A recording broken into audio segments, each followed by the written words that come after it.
ఉడుమేల మండలం ఎట్లుందన్న BRS party పరిస్థితి? 100% కేసీఆర్ వస్తాడు, మళ్ళీ కేసీఆర్ ముఖ్యమంత్రి అవుతాడు. మళ్ళీ 10 ఏళ్ళు మంచి పరిపాలన చేసిండు, బ్రహ్మాండంగా చేసిండు. మరి రేవంత్ రెడ్డి మొత్తం దోచుకుని చెప్తుండు కదా. దొంగ అన్ని ఎండిపోతున్నాయి, పొలాలు ఎండిపోతున్నాయి, నీళ్ళు ఇవ్వమనలేవు. ఆ రైతు బంధు కూడా చక్కగా ఇవ్వాలి, ఇత్తనాలకు సగం ఇవ్వాలి. 25,000 పింఛన్ ఇస్తాను, 4,000 పింఛన్ ఇవ్వాలి. 2 ఎకరాలకు 2 ఎకరాలకు ఒకసారి గట్ల ఇస్తుండు, ఒక్కసారి ఇచ్చిండు కేసీఆర్. 3 రోజులు ఇబ్బంది పెడతలేడు, బాగా ఇబ్బంది పెడుతుండే ఇప్పుడు జనాన్ని రేవంత్ రెడ్డి. ఇప్పుడు కేసీఆర్ వస్తున్నాడు, రోడ్లు గిట్లా అనేది వేసారు కదా, కాంగ్రెస్ వాళ్ళు భయపడుతున్నారు అనుకోవచ్చు. భయపడతారు, 100% భయపడతారు, 100% భయపడతారు. దీనిలో తిరుగులేదు, ఖచ్చితంగా కేసీఆర్ వస్తాడు మళ్ళీ.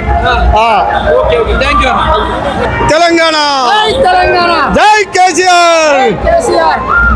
రేవంత్ రెడ్డి పోవాలి, కేసీఆర్ రావాలనే విధానంతోనే ఈ ప్రజలంతా మళ్ళీ ఇక్కడ జైత్యాల జమగూడిరు, కేసీఆర్ మీటింగ్ పెడుతుండు. ఇప్పుడు రేవంత్ రెడ్డి రాముడు లెక్క పరిపాలిస్తున్నాడు కదా, మీరేమో వద్దని చెప్తున్నారు. ఎవరు?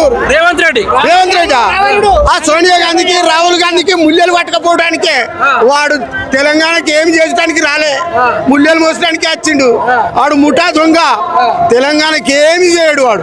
దొంగ అని తెలిసి కూడా ఓటేసి అప్పుడా వాడు మార్పు అంటే మందిని ముంచడానికి మార్పు తెచ్చిండు.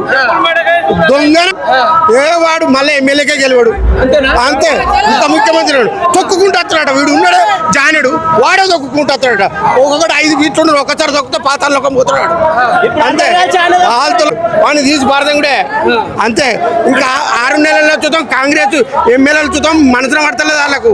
వాళ్ళతో చేంజ్ అయితే 6 నెలల చూద్దాం కూలిపోతుంది కావచ్చు. అయిపోయినట్టు కాంగ్రెస్ ఇక పూర్వజన్మం.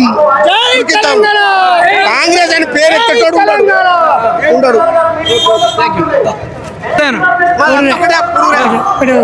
ఎట్లుంది కాంగ్రెస్ పరిస్థితి? కాంగ్రెస్ పార్టీ పూరా బంధువులు ముచ్చాటి పాలన మంచిగా 50 కేసీఆర్. ఇంకొకసారి ఛాన్స్ ఇవ్వండి, నేను మంచిగా చూసుకుంటా అంటుండే రేవంత్ రెడ్డి అంటాడు. వేస్తా ఓటు. బొమ్మగంటి గంగారాం తిమ్మాపూర్ మా ఇది. నేను పార్టీ పనిచేస్తున్నా. నేను ఎప్పుడు కాంగ్రెస్ పార్టీలో కాదండి, బీఆర్ఎస్ పార్టీ మాది. మేము బీఆర్ఎస్ అంటే మేము ఎప్పటికీ మా బీఆర్ఎస్ పార్టీల నుంచి నేను ఎప్పుడు కదిలే మాట్లాడను కాదు. నేను గ్రామ ప్రెసిడెంట్గా నేను పనిచేస్తున్నా, నేను గ్రామ ఐక్యత కొరకు నేను పనిచేస్తున్నా. కానీ నా లెక్క రేవంత్ రెడ్డి పనిచేసేంత శక్తి లేదు రేవంత్ దగ్గర.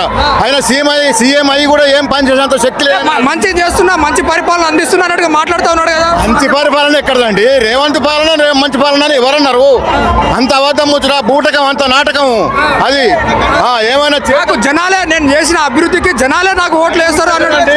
5 తట్టల మట్టి పోయలేదు, 2 సిమెంట్ బస్తాల పని చేయలేదు. ఎక్కడ చేసిండండి ఆయన ఎక్కడ చేయలేదు, పని చేయలేదు. ఎక్కడ రైతు రాజ్యం తీసుకొచ్చిందే కాంగ్రెస్ ప్రభుత్వం అన్నట్టుగా మాట్లాడుతూ ఉన్నాడు. అయ్యో, రైతు పేరు మట్టి నలిచి కూడా కాంగ్రెస్ వాళ్ళు పెట్టలేదు. నేను 1972 నుంచి చూస్తున్నా. నేను ఇప్పటికీ 1972 నుంచి చూస్తున్నా. నేను ఇప్పటికీ పేరు మట్టి నలిచి మట్టి నలిచి కూడా ఏ ఒక్క రైతుకు పెట్టలేదు. కేసీఆర్ గారు 200 పెన్షన్ ఉంటే 200కు 1000 రూపాయలు ఇస్తున్నాడు. ఫస్ట్ సారికి 1000 రూపాయలు ఇచ్చిండు. ఆ తర్వాత మళ్ళీ ఎలక్షన్లప్పుడు 2000 ఇస్తానని 2000 ఇచ్చిండు. రైతు బంధు ఇచ్చిండు. గరీబులకు ఆడపిల్ల కొడితే 12,000. 6 గ్యారెంటీ విషయంలో తులం బంగారం ఇచ్చేసిన మహిళలకు మంచిగా గ్యాస్ పథకం అందిస్తున్నా, మళ్ళీ బస్సు పథకం అందిస్తున్నా అన్నట్టుగా మాట్లాడుతున్నాడు. తులం మట్టి కూడా పెడతలేడు, ఏ రైతుకు పెట్టలేదు, ఏ ప్రజానికానికి పెడతలేడు, ఏం పెడతలేడు అండి. ఆయన చేసేంత దుర్మార్గ పనుడు అవన్నీ ఎవరు కోల్పోయని పనుడు. ఎందుకంటే ఆయన ఇప్పుడు అన్ని దోసుకొని దాచుకుంటుండ్రు వాళ్ళు. కాంగ్రెస్ వాళ్ళు మొత్తం మంది ఒక్క పైసా లేకుండా. అవినీతి పరులకు బుద్ధి చెప్పాలంటే ప్రజలే.